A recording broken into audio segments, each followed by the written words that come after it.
Welcome everybody to In the Stiffs with me, Sam Aiston, my friend and Brackley manager, Gavin Cowan, and Housewife's favourite, Dave Edwards. Woohoo! You got the headphones anymore, Wits? Again? And you probably noticed, obviously, Eddie Howe's the gaffer, King Edward, or Sir Edward, you two are allowed to call him. More in my career, managers in general probably weren't someone you'd have conversations about family life, There's a distance, where you've been on isn't there? holiday.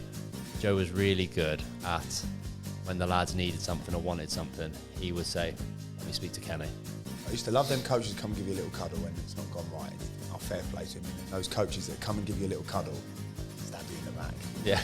Obviously, in terms of a course like tactics, clueless. I don't know. I wouldn't say I've had many good assistant managers. He was brilliant. He's like, has anyone else here worked with Michael Owen recently? No? Okay, lads. Get yourself out then. Ring my agent. Have you had a call yet? Yeah. Hey, Gaffer. Hey, mate. Hey, He's gone for it. Yeah. He's gone for it. Ringing your agent. Leave your phone on, mate. You're getting a call tonight. He starts going, oh, you know everything, do you? I was like, but I know what you're doing.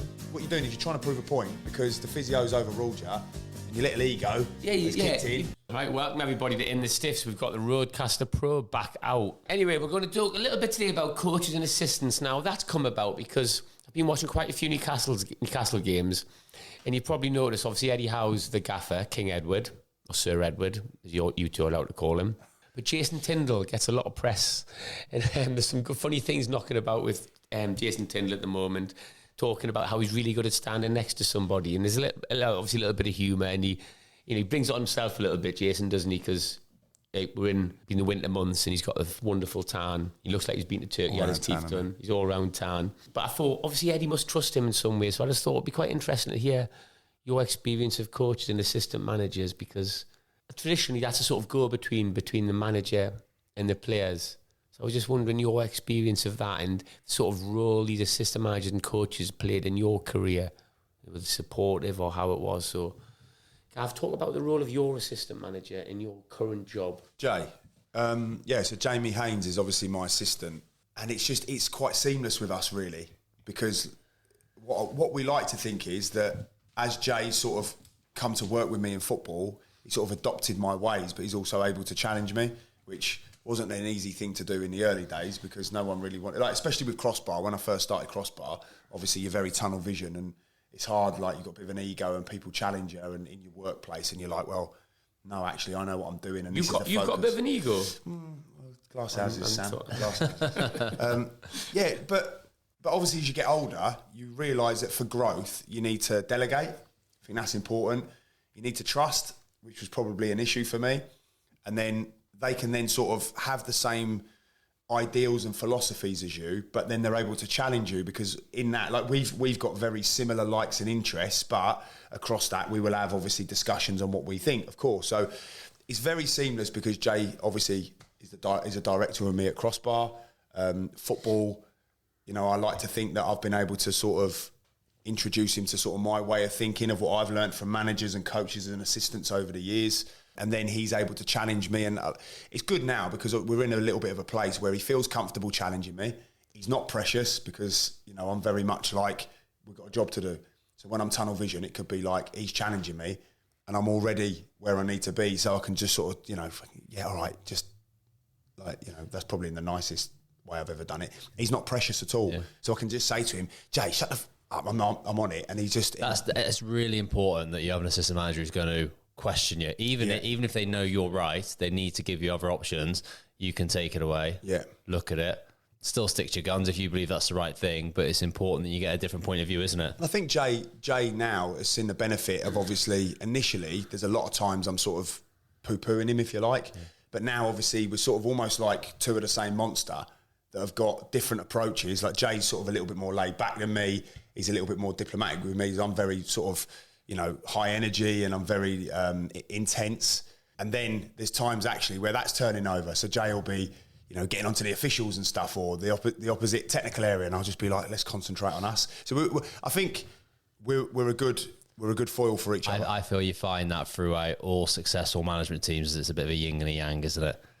That you've got one who's maybe bad cop, one who's good cop, one who's usually the manager who has a little bit more, bit of a line which you don't cross to go to the personable side. I think it has changed with some modern managers, but more in my career, managers in general probably weren't someone you'd have conversations about family life. It's a distance, where you've been on holiday. It's a football relationship, whereas the assistant manager is more personable. Yeah. Wants to know more about you. Try to get to what makes you tick, that sort of thing. That has definitely changed, I feel. I feel like nowadays a manager takes on board a little bit more of that assistant role, and it sometimes comes the other way as well, where an assistant will be that sort of, you know, he'll have to implement like stuff on the training ground or anything like that, and he can be that one. Yeah. So like you say, yin and yang, isn't it? Yeah. Just taking you back to some of the things like Drew Broughton was saying about being brave and challenging somebody. You need a strong leader, don't you, to have a strong coach. You know, and that coach or assistant manager has to be, in good terms, for a critical friend. Yeah. Isn't it? But you've got to be strong to take that. Someone to go, actually, Gav, you got that wrong there. Like, that was a bad substitution. I feel that was a bad substitution you made there. It actually cost us a goal. Yeah. You've got to have a strong character, not to have yes men around you. That's the same in any line of work, I suppose. Your business. No, it's not personal. My work. Yes, it's for the greater good. It's all performance. And I think as well, like we've definitely got that. We've definitely got that ability to be able to challenge each other and disagree as well. And almost like it's almost like one of that. It's like you just want real men around, don't you? You know, men who just can have an argument and then go out and come back in and go, "What did you want? 1 sugar or 2 in your tea?" Yeah. You know, it's almost like it's done again. Not precious. Like, and Jamie's learnt with me just not to be precious, because we are very much like. We're very intense. We want to get the work done. We want to leave no stone unturned. We want to basically do the best job that we possibly can. And it's filtered into the players, like our players now as well. You know, I suppose I've got like Gaz Dean, who's like my club captain, been at the club 8 years. You know, obviously I've played with him, very close with him. But, you know, the type of person I am, I see him as a real, like, asset. Like, not... Would he tell you if he didn't agree? Would he tell you? Yeah, I think so. Yeah, I think... But again, because of the respect, the right time, the right place, you know, but again... You still got to be the manager. You've still, you know, I'm happy to have that conversation. I've got like almost like a little senior leadership team of players that I speak to, and I want them to have a voice. I say to the players, like, you know, be vocal. I want you to have a voice. It's got to be done in the right way. You know, you got to. There's obviously got to be a line of respect, and because there's a hierarchy of respect. But people like Gaz, like. You have to know the manager's not going to hold any grudges against it. When you question a manager on something, you know it's not going to affect your place in the team, isn't it? Kind of a strong manager, isn't it? Like I say to my staff at work all the time, if we're having an argument about the best way for an education for these kids, it's what a great argument. Yeah. You know, it's a powerful argument. If we're disagreeing, but it's for the greater good, that's fine. If you and Jamie are arguing about the best formation or the best, it's a good argument. Yeah, isn't it? It's just to get it right, and we allow your own opinions. It's not personal at all. It's very much dependent on that strong leader who's able to do absolutely that. And in touch with the coach. You know, they have to have a good relationship. Is that the most important relationship then, the football club? The manager and the coach? I think the players have to play a part in the most important relationship. But like saying again there, like Gaz was asked to, he was like the player caretaker manager at the end of last season. I think other managers coming in might have been a little bit like, oh, you know, it might jeopardise my position. I see him as an absolute asset. I was like, no. He will be a massive benefit for us. His knowledge, his experience, the culture of the football club. You know, like you say, you've got to be big and strong and brave, and as well not be precious of people around you. Like if the goal is to elevate everybody to get to the outcome of the reach their potential. Yeah, reach their potential. Then it can be, if you say it's the most important relationship, if it's not a good relationship, it can be destructive though, couldn't it? If you've got an assistant manager and a manager almost having different opinions on things. They might have the arguments, the disagreements, that's all in the office, isn't it? Once you're out on the pitch, you have to be given the same message out. Yeah. You can't have an assistant manager during shape going around to individuals saying, don't do that, you want to kind of try and do this. We've all seen that. You get that. And it happens. I was going to say, that's not a...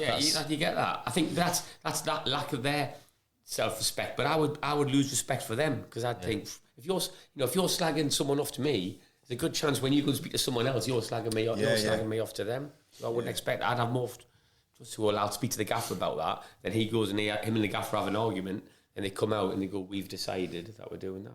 There has to be a lot of loyalty, doesn't there? That like across from, you know, whether it's a manager to his assistant manager to the first team coach, and then even the players. You know, I think there has to be a lot of loyalty there. But this is the grey areas, because when it's going well, all of that's really easy.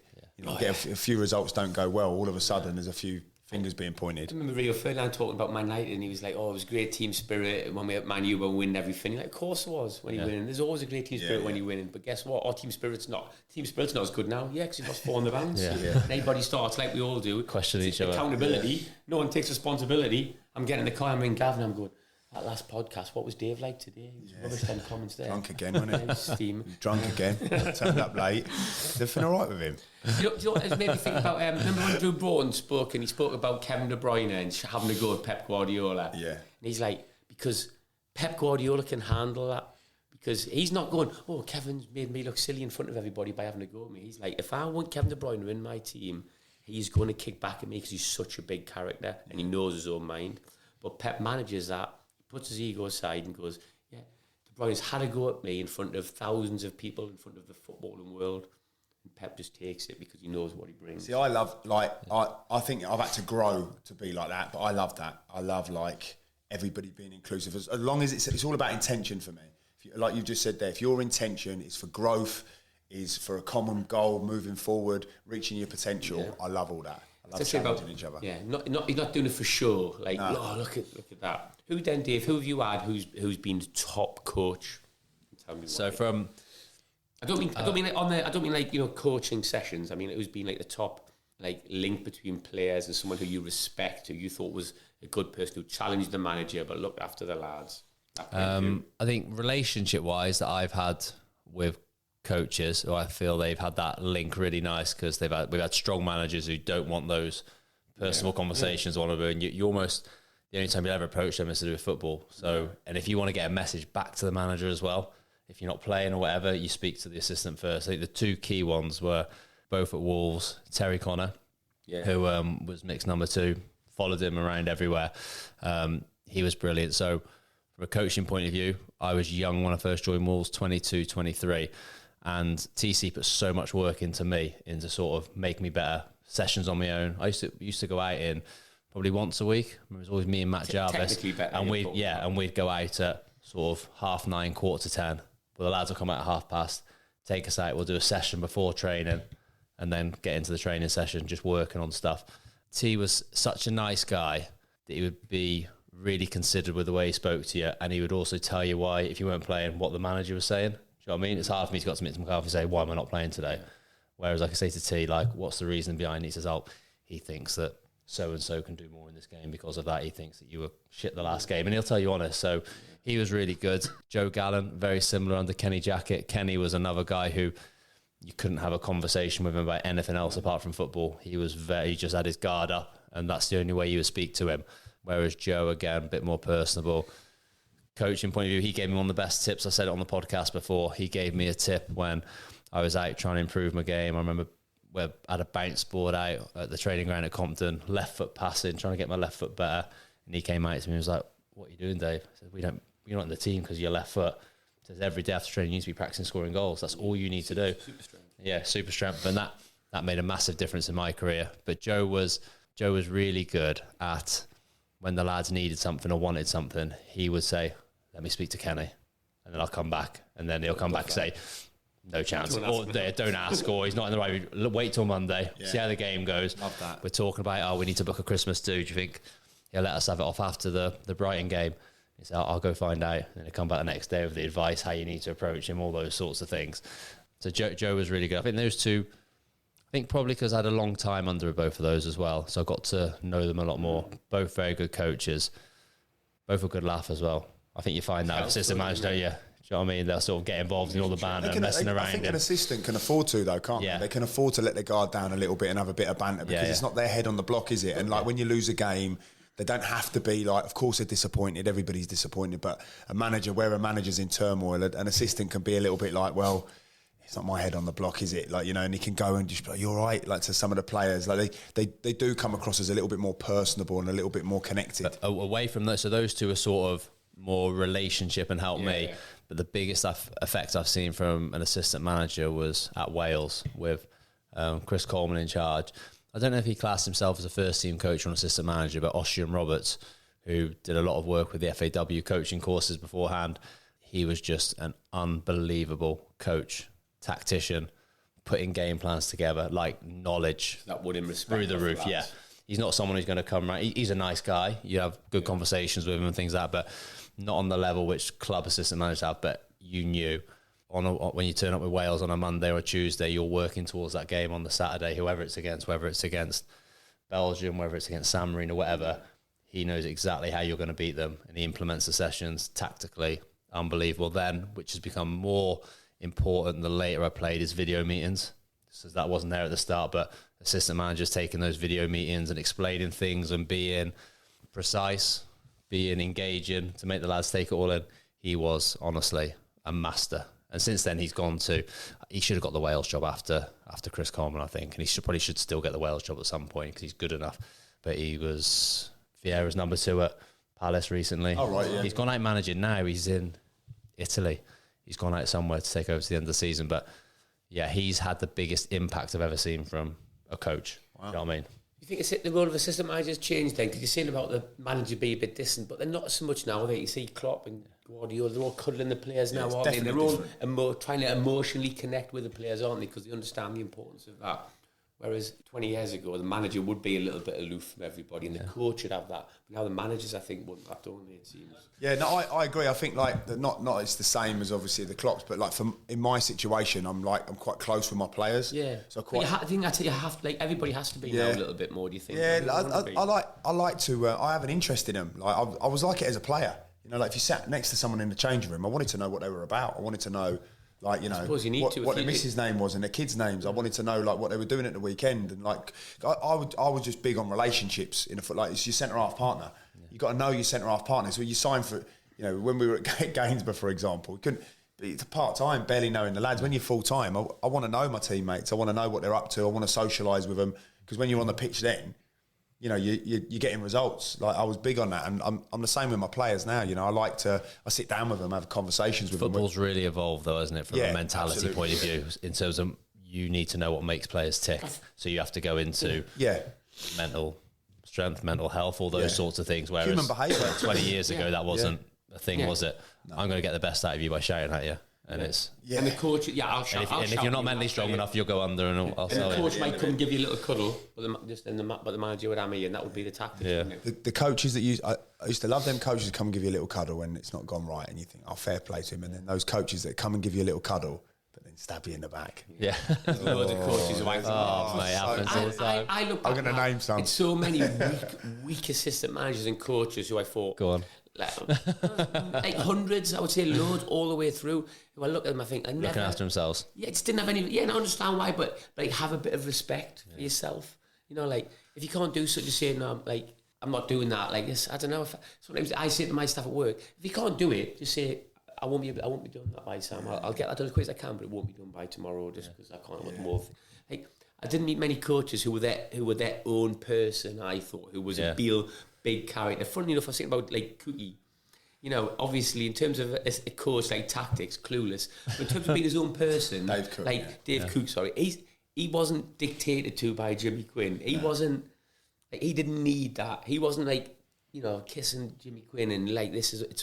He would be his own man, and I respect that. There's not many of them. It's very hard. I think I don't know if there's more now, but just to be their own person and have be their own person in their own right, and like not like you say about Jason Tyndall, like you know, saying he stood next to everybody. Obviously. Be your own person in your own right. Yeah. And I think there's very few coaches I had, assistant managers, who were like that. I always just thought... Most of mine were proper with the gaffer. They would masquerade as your friend. They would go back to the gaffer. They would be... And we used to make a joke of it, like various coaches going, oh, here he is. Watch what you're saying, lads. Watch what you're saying. He's in. He's coming in. Shh, keep it stum. This will be straight back to the gaffer. It's a hard job because you've got loyalty to both. But if you try to be sincere and honest, I suppose that's the best way you can do it. Well, it's about intention, though, isn't it? Like if someone comes to you and they're masquerading as an ally, and then they're not really. Like that's for me, that's low. And I don't know core values, in it. Like for me, I couldn't be like that. Like if it meant not being a manager or assistant manager, then I wouldn't. I feel like the assistant managers who have longevity in the game and go to different clubs as well. So it's not just with one manager. I think that shows a lot of authenticity about how good they are at it. One who sticks out for me, you'd know John Carver from Newcastle, Bobby Robson's number 2. Yeah. Have you ever worked with him? Yeah. You're looking at me like your situation was going to be. I had him at Luton, and he was like another one who was fantastic, but he had like authority on the training pitch. Do you know what I mean? Strong. Like John Carver, right? Yeah, John Carver. Like obviously, I knew him. He went to my school. He's a bit older than me. Obviously, I knew when I was a young lad in Newcastle. And I always remember he would, like, when we would go in there schoolboy, we'd be like 15, and he would like hammer us in front of the apprentices. Then the apprentices, a pro would come in, then he'd start hammering the apprentices in front of the pro, like first year pro. And he was probably then, though, he would have only been like probably early 30s, or but not younger than that, like probably late 20s. So I get that. He hadn't developed as a person by then. I remember thinking, I call it on the fence behaviour. But obviously that was early days. So I'm sure, John, if you listen, you're welcome on the podcast. Yeah, and yeah, Dave thinks you're great. I call it on the fence behaviour. You know, people who are like you said, they haven't got their own identity. They go into one room and they go, it's a Man United room, and everybody's talking how brilliant Man United are, and then you go into the other room and it's like Liverpool, and they're Liverpool, like, you know, chameleon. They're chameleon, yeah, chameleon. I like this, and I find there's a lot of people like that, you know. And it's a survival thing. And I get, like, you know, their job relies on it, and especially back then, the coach wouldn't have been on a great deal of money, so they've got mortgage and bills to pay and stuff like that. I get that, but I think you've got to try and be true to yourself, haven't you? And you get respect like that. It's like as soon as I tell the assistant manager something, and the gaffer pulls me about it or has a go at me about that, I've just like, our relationship's dead. Yeah. So I'm like, I've actually invested in you a little bit there, put trust. And that's happened to me a few times, where assistants done that, and I just thought, and they come talk to me, and I, as you know, there's no filter. So they come morning, and I just go, fuck, not a chance. Like, there's no way me and you having any form of contact or relationship. Just funny enough, one person who comes to mind who I thought was brilliant, but it was when it was good for me really. I'd retired. I'd sort of been the player coach at Solihull. We got promoted. And then I ended up as Telford as like the first team coach. It was Rob Edwards, and then Sean Parrish was the assistant. And Rob had a really unique way. It's the first time I've ever encountered it, where I could go in sometimes, and I was the first team coach. Pash was the assistant, and Rob was obviously the manager. And there'd be sometimes I felt like I was just dropping cones, and I was just a coach. And then I'd come away other sessions and felt like I was the manager.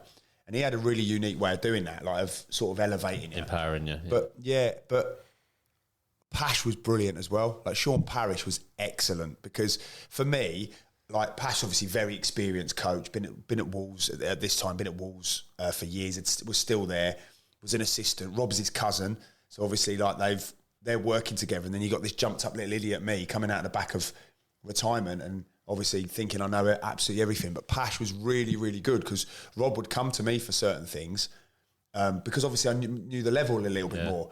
And I just thought Pash was really, really good. And he was excellent with the lads, because he's great banter, like really good fun. Got spirits up today. Yeah, but he was also really, really good at like allowing Rob to sort of educate me around the coaching and understanding around management and stuff. I thought he was really good. He's a person that is really good at survival, because obviously to have longevity at Wolves for so long and still be in the game, but he's quite authentic. So he's like, yeah, listen, you know, obviously I know who my employees are, but equally, you know, I can stay loyal and I can be trustworthy to the players and the people around me and the staff. And I thought he did that really well, actually. He was really good at that. Yeah. Do you know what's a good thing to have, though, in your head? Like, if you're a coach or you're worrying about trying to fit in, it's like, it's my work today, and the CEO's asked me for this thing that obviously I hadn't done it. And I thought to myself, what would my daughter want me to do if I was here? I can try and blag it and make an excuse and stumble, or to say, I haven't done it yet. So I just went, I haven't done it yet.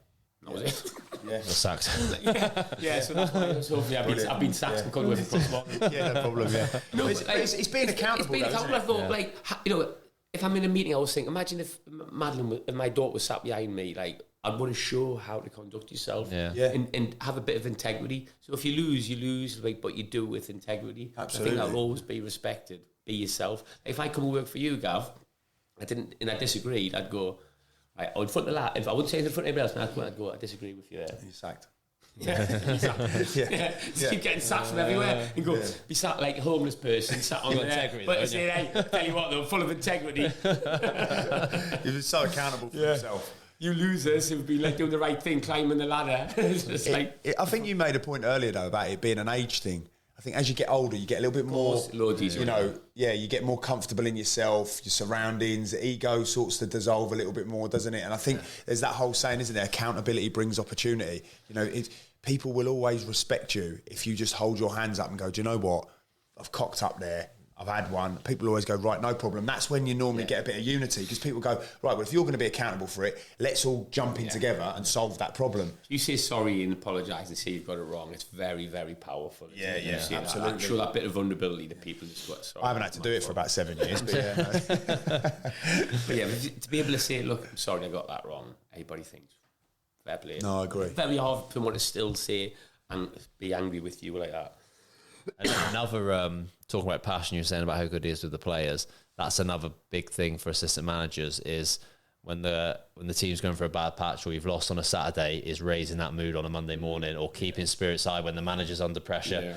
You can't all come in doom and gloom, can you? Yeah. The lads are annoyed, injured lads are annoyed, manager's got a face on him. You've got to be the one who lifts the group, haven't you, and bring a bit of energy to it. Like you've just won on Saturday. He has to try and flip it quickly, doesn't he? We had a bit of a scenario, now you say that, and I think we played Southport away and lost like 3-0. And obviously, like, again, I knew that level a little bit more than Rob and Pash. They'd sort of been working at a much higher level or whatever. And we'd lost 3-0 at Southport. And after the game, I'd never used to say too much. And normally, like, Rob would just normally say his thing, and me and Pash would normally just move in and around it afterwards. And I just felt like the players were taking a piss out of Rob. And Rob, like, as you know, he's just like the nicest guy. Like, he's like humility, wants the players to do well. He's on board with everyone, brilliant. And I just, like, you know, when you're a bit like after the game, I was absolutely fuming because I felt like they were taking a piss. They weren't running for him. They weren't playing for him. And he was doing everything possible for them. And I said something after the game, like, because they're all a little bit, that team at the time were all a bit Instagrammy. So they're all a little bit like, and one of them, we'd lost 4-1 at home to Boston. And one of the players had scored from about 30 yards. So he put on Instagram that Saturday. He's put, tough result, but and he's running off with his arms out like Romario, and he's running off like that, going, disappointing result today, but what about my goal? How good is that? So obviously this was on the Saturday, and then on the Tuesday I was absolutely fuming, and I just said to the players after, and I just said, if any of you fucking come in on Thursday and you're all smiling and laughing and joking, I'm telling you now, you're having it. Like, you don't run for him, you don't do this, you don't do that, you're a disgrace, you have everything. And at this time as well, they were taking him to Compton. So they're getting literally Premier League facilities. Yeah. And obviously when you're a bit older, they're going like this, going, get the dinner on. Yeah. And it's like you're thinking, so spoiled. And I basically put it on them and said, if any of you come in and think this is a joke anymore, like, I'm coming for you, like, we're having it. And it was like proper, like, and Rob was a bit like, fucking hell. And I was like, I'm telling you now, that's happening. And then it's funny because on the Thursday, obviously time and everything had sort of elapsed a little bit, but Pash came in and he was like battering the lads, going, you're going to get smashed to pieces. Any of you going to laugh? But he played it perfectly. Yeah. Like, he played it so seamlessly where the lads could sort of almost go, right, yeah, well, we can't come in laughing and joking. We've just been spanked twice and we've been poor, and they needed to be, like, you need to be accountable. But he sort of went, look, he was right, and didn't sort of undermine me. He was right, but, you know, come on now. Trying to make it a little bit more light. He started the cogs started turning towards going, right, now we've got to stop sulking and it's time to start looking at Saturday again. He just used to do that quite well, I thought. And it's good to have someone like him around, isn't it? He's still at Shrewsbury. He's at Shrewsbury, yeah. Yeah, good.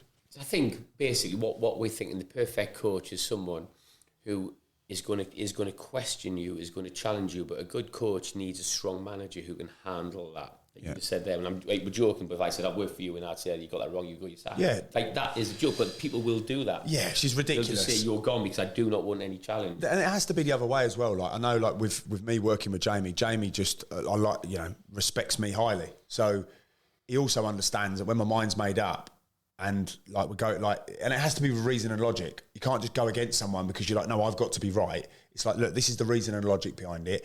We've thrashed it out. This is what we're saying. Like, so he'll respect that as well. So yes, of course he'll challenge, but then you've obviously got some of them assistants that will challenge for the sake of it. So there's a real balance. It's like real trying to get that fine line of like, right, well, you know, are we doing this for the right intention? But yeah, you're right. You've got to be a brilliant coach. You've got to be accountable for yourself. You've got to be personable. It's not an easy job, is it? Who's your favourite, Sam? Or any names that would stand out? I don't know, because I was thinking it's something that had like Bobby Saxton, like an old boy, old school. Did he? I don't know. How did he get to know? Like, that was a bit different. He did all the tactics. That was the sort of era though, where Peter Reid was the manager, who'd be like, right, get the ball, anyone, as soon as they get it, we smash them in the face, centre forwards, you get a hold of it, centre offs, go through the back of him, and then Bobby Saxton would do the tactics bit. But there was no sort of interaction, lads, like really, I wouldn't say, trying to get the best out of individuals that way.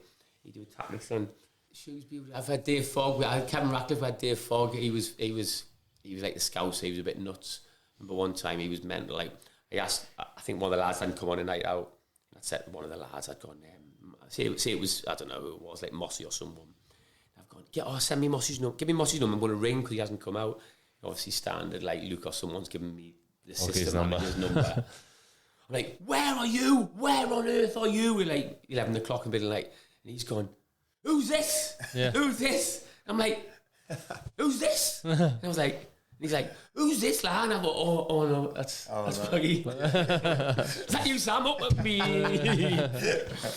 But he have a bit of a laugh like that. But I don't know. I wouldn't say I've had many good assistant managers. I think looking back, didn't appeal at the time, but looking back, disappointing. Like not authentic, not big characters themselves. One's just sort of following the party line and protecting themselves, making sure they fit in with the job. Then the manager gets sacked, and guess what? Oh, I can't wait to try and get my foot in the door and that. And I think I wouldn't think there's not many proper, like what I would see now as men, like as in. This is what I think you should do. You're not in the team because you're not performing, mate. You sit down one-on-one and tell me. Don't say that to me like look at me in the eye. PTSD. Have you ever had a manager? PTSD telling me I'm not in the team, and you have to. Have you ever had an assistant manager who the manager's gone, but the assistant stayed, and then he's tried to fit into another management team? Yeah. Wrexham, I think. And who do we have there? That's always a difficult one. I know, I don't think that Brian Carey at Wrexham. I had Ian Sampson at Northampton. They did it. They all did it. But Martin Foyle. This is right. Martin Foyle. You know Edmund Martin Foyle from Port Vale. Tag him in this. So I was at Wrexham, and I went out for Sunday night. Ryan Lowe's birthday. And it was on a Sunday night. I didn't drink. So we had a match on the Tuesday. So I've played on the Tuesday. We've lost 3-0. I've played. Got dragged off after like 60 minutes. Anyway, so Brian Little's resigned. The new manager Dean Saunders has come in. No, sorry, before Dean Saunders come in, Martin Foyles took charge. Before Dean Saunders come in, Martin Foyles suspended me for being out drinking 48 hours before a game. So they suspended me. And I knew exactly what he's trying to do, isn't he? Yeah. He wants the job. So he's gone, I'm making a stand. So I know Sam Aiston was out in Liverpool on Sunday night. Like, bear in mind, was it a false allegation? No, I was out. I was out, but I wasn't drinking too much. But, like, I'm a 28-year-old man. Yeah.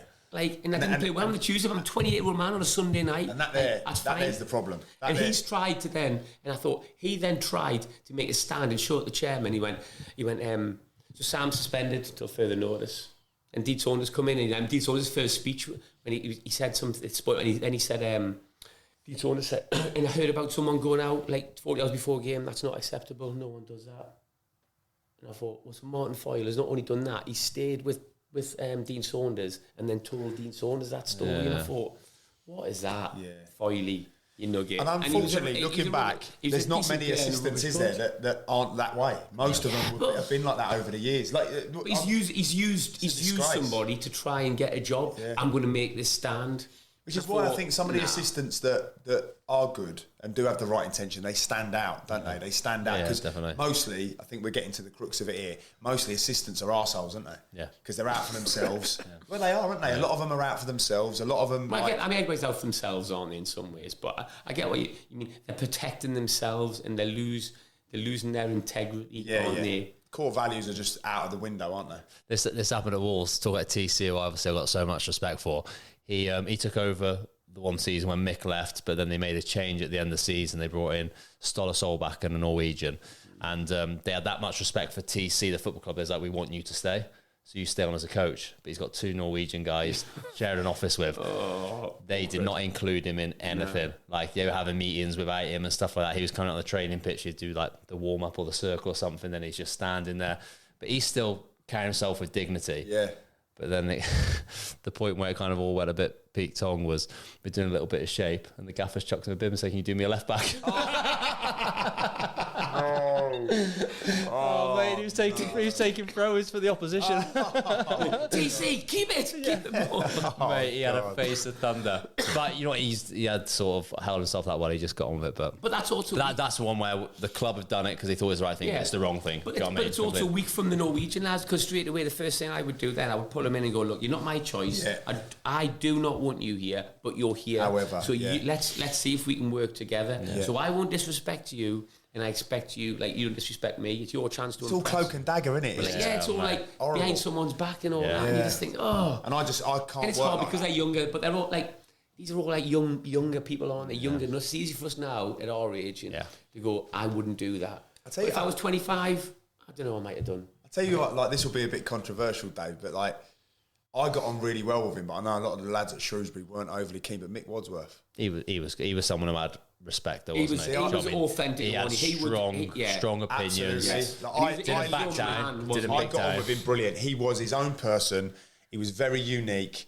He was very, like, he rubbed a few lads up the wrong way because I think they were intimidated by his big character. And he was telling home truths as well. And he was telling home truths. And, like, Gary Peters didn't intimidate him, didn't overawe him. No. He was unbelievable on the grass. I have a session now that I called a waddy. Yeah. Like, because he's just, like, he was brilliant on the grass. He was very, very good. I mean, he killed me at Gretna, but he's... And he hammered me. I remember threatening me in front of all the lads because I'd give the ball when I rolled my eyes or something. But he was brilliant because he respected me. Like, but I think people like that, again, he's someone who was real and authentic and you respect him. Whether or not you agree or disagree with him, he's doing it for the right reasons. Yeah. He's not the sort of person who I think... If he's not saying one thing to you and then saying a different thing to Gary Peters, he's giving the same message. He's like... You were crap on Saturday. And I'd imagine he would go against Gary Peters as well. Well, this is the point. He used to fight my corner with Gary Peters all the time. I remember we were going out against Bristol Rovers and I was like one of the last ones out. I think I told you this before. Gary Peters just put his arm across me. Just to let you know, if you don't play well today, that's you done here. I mean, that is the worst. Yeah. And I just looked at him and just went, walked out and I could just see Mick going, you can't fucking do that, Gary. You know, you're trying to get the best out. That's embarrassing. You're a disgrace. And he's going, well, like Gary did. Gary Peters couldn't deal with Mick Wadsworth. But credit to Gary Peters because he brought Mick Wadsworth in knowing that really Mick could have run that team. Yeah. He could have been the manager. Yeah. And so it's credit to Gary Peters in that way. But I just thought he was brilliant, Mick. And he was always good. And he always have that terrible banter about... Yeah, I was having a coffee in Harvey Nicks while you lot were flipping in Weatherspoons yesterday. Chop Alan Shearer's name. And I loved it. And I thought it was brilliant. But some of the lads would be like, oh, Mick's going to come up with his shit banter. And I used to think... to wear that shirt with MW on it, didn't he? His initials on it. He was brilliant. He's like, has anyone else here worked with Michael Owen recently? No? Okay, lads. Get yourself out then. He used to intimidate me in shooting sessions, though. Finishing, mate, crossing and finishing. If it wasn't on the money, he would give you the death stare, wouldn't he? Ruthless, wasn't he? That's an interesting... When you have to get your kit dirty. But that's an interesting... You get to the byline and fall over.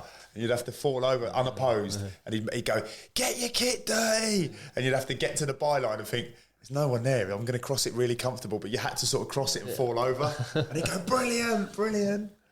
It's an interesting balance, that though, isn't it? He said, like, he was driving standards by the high standards. But if he's intimidating you, that is counterproductive, isn't it? Yeah. So is that being a good coach? He would get frustrated because he's worked with Newcastle. Then he comes to us on a bobbly Sundawn pitch, mate, and we shanking passes everywhere. The reason why he's there, though, isn't he? Because he's gone from Newcastle to Shrewsbury. So, but say it's intimidating, but. No one that drove standards definitely because you had to be on it. I think at that time is that getting the best out of you though, being intimidated? Do you think? I think back then was a little bit different, wasn't it? I think now that would be probably with players nowadays be a bit counterproductive. I think at the time it was almost you took it as well, so it was put out as almost like intimidating, like standards, but you almost took it and not as an offensive like term. It was almost like. Right, like you wouldn't like nowadays. He would be like that, and players would go, "Is he all right? Like, have I done something wrong?" Yeah. Whereas back then, you'd go, "Right, he's trying to get the best out of me." But he would reward you as well when you're doing well, or say good finish or something like that. He bought that. He bought that. You know, like at Christmas and that, you get like those like perfume packs and like. Links Africa set. Stuff like that. He got something like that, like a combination set. And because I always used to laugh about like the like him going to Harvey Nicks and all that. I've been Harvey Nicks this weekend, Mick, and he'd be laughing. And me and him like the mod scene, so we'd be talking about scooters and stuff like that, having a bit. But then one day I'd played well, at the weekend and we won. And he went, I went, Harvey Nicks this weekend, Mick? And he went, I was actually, yeah, I got you a little something. And I was like, all right. And then he sort of went, there was like that hatch bit, went over to the kitchen. Yeah. And he just leant through and he got me like, it was just like a bit of a coffee thing, because we always just talk about how like we were coffee connoisseurs and all of that. And he got me like this coffee set and he was going, this like little Harvey Nicks thing. That was an unwanted gift. He was going, yeah, it was in the sale. Don't worry about that. It was all discounted. It didn't cost me a lot. That's quite a powerful thing to do, isn't it? Yeah. It's a big act, like, and you can even remember that now. Yeah, so yeah. He's obviously a bit clued up there because he got a bit of a connection. Then he go, actually, he does like me. He's actually thought about me, like at the weekend or whatever. But when Dave says he rewards you, it'd be on the training field in front of people. Yeah. Brilliant from you again. Yeah, definitely. And obviously I was coming through at Shrewsbury, so you hadn't experienced sort of anything sort of top end of football, and then having someone who's coached at the top level, it kind of makes, I think it elevates you as well, doesn't it? If you know, like, he has coached Alan Shearer, Michael Owen, all those people, and he's praising you, that does lift you. I was in the technical area for Solihull, and as I was stood there, I think we were playing a pre-season friendly. Can't remember who we played. I think it was Sheffield United, and he was stood there, and he went, he's like, "Hey up," like, in that proper Yorkshire, thick Yorkshire accent.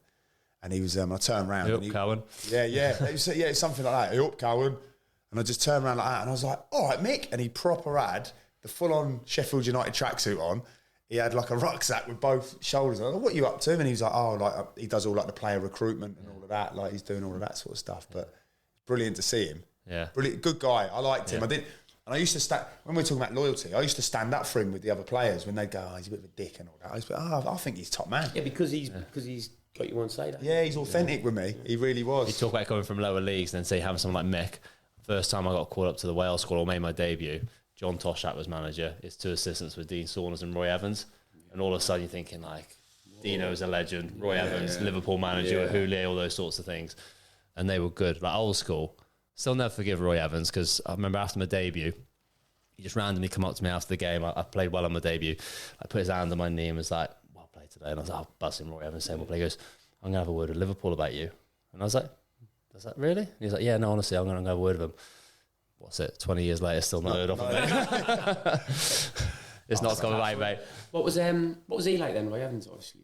You haven't mentioned a couple of Wolves lads. You haven't mentioned Roy Evans and Dean Saunders, who were massive characters. Yeah, I've mentioned Dino loads on the podcast. Yeah, he's an absolute character. Was Roy Evans a big character though? I think it suited Dino more being an assistant, because he's full of energy. Do you know what I mean? I imagine him being better as an assistant. Yeah, I think it really suited. I thought he was good at that. Roy, he was just giving like sort of little nuggets of information. I would say he would kind of back up John Toshak with what was going on, but he had, because of his background and where he's come from, he's managed Liverpool. Yeah, you know what I mean? He would kind of like just drop in little bits around what John Toshak was very hands-on with everything. Like all the shape and stuff like that, he was on the pitch controlling it. Really? But then Dino and Roy would go around afterwards trying to drop in different messages. So two very different characters. You've got Dean Saunders, who's like lifting the mood because he's constantly like high energy, bouncing, buzzing. Yeah. And Roy Evans, I suppose, who's doing that. Yeah. He speaks in that. Yeah, stuff like that. Yeah. So powerful when you stay well played today. Yeah. Have a word with Dean Saunders. He's gone back to that. He's gone, hey, I'll tell you what, I'm good at this mind thing. I've told this little dickhead I've got him. That Liverpool are after him, but he's walked out feeling $1 million. Like, obviously not. Like, but yeah. He's like, I love my houses. Bring my agent. Have you had a call yet? Hey, mate. He's gone for it. He's gone for it. Ringing your agent. Leave your phone on, mate. You're getting a call tonight. So getting the credit cards out, shopping on my credit card. The money's coming. It's coming. Surely we get Kenny Dalglish should be on the phone soon. Yeah, I'm sure he'd be good. He'd be good value, Dean Saunders. His storytelling ability is second to none, mate. He's the best narrator of a story ever. Amazing, mate. Even if it's a shit story. Yeah, brilliant. He still has you right at the end, doesn't he? He would tell stories to us for like 10 minutes and be like, and he'd try and tell us like, nothing actually happened. Like, there's no.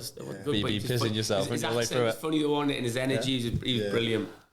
Yeah, he's great value. He'd be perfect one on the podcast. What are we saying about assistants then? Are we saying like, I think I had an assistant. Them, haven't we? Most of them useless. So if you're going to put a job advert in the paper for an assistant manager, what would be key skills then for you? Love that. On Gav. Okay, yeah. So I would say needs to be someone who is personable, who is knowledgeable, who is trustworthy for players and for manager. and is able to go between different sections of the hierarchy, i.e. speak to players, speak to manager. What we've summed up there, that would be, and I'll be honest, like obviously I'm gonna big him up because I think he's brilliant, but Jamie, I think he plays it brilliant for me. Yeah. He's very respectful of my role. He understands input. I think he respects what I bring to the table, and as well, but I think what he does respect is as well is because I've given him a lot of like room to grow. I think I've given him a lot of room to grow and to have an input and to sometimes feel like he's the manager, hopefully.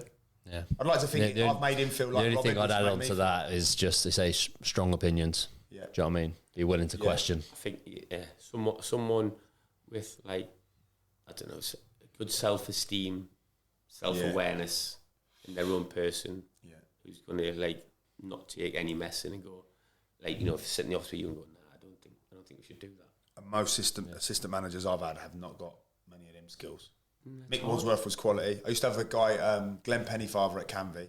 He was like a bit of a legend at Southend and stuff. He was, I don't want to say that actually, I always get that wrong. He was brilliant. He was like, basically we used to just do circle for the first hour of the session and it was just all like good fun, but he was really, really good and as well, didn't ever compromise the manager, but you never felt like he was throwing you under the bus. Yeah. I never felt like you were scared of the man.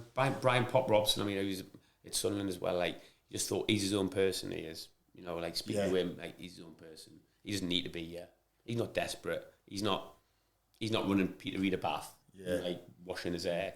Like, so that's going to come with time as well, isn't it? You know, and probably their own like financial situation and everything as well. Like, if they've got themselves to a position where they don't need to, like they don't need it as much, and actually I'm going to do it. But if there's some things I don't like, it's powerful, that isn't it? You go, I'll walk away from this. I'll tell you, it was a little bit of a. I don't know whether he meant to, but it felt like he did.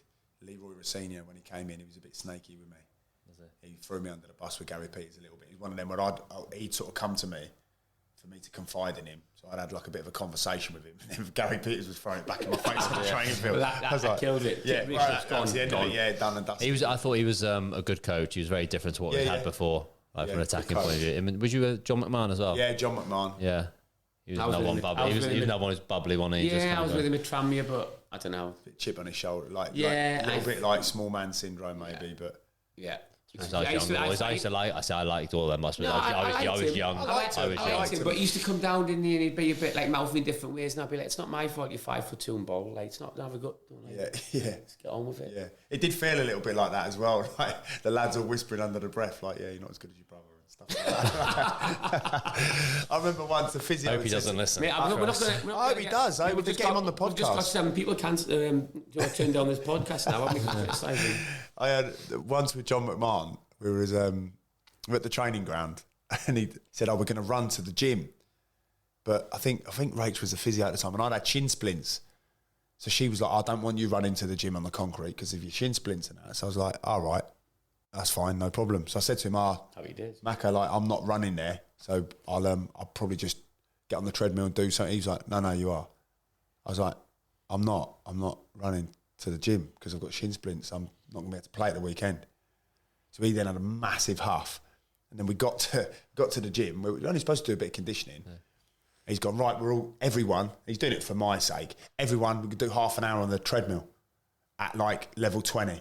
After running to the gym. So it was like, right. Yeah. So I was like, John, you don't have to do that.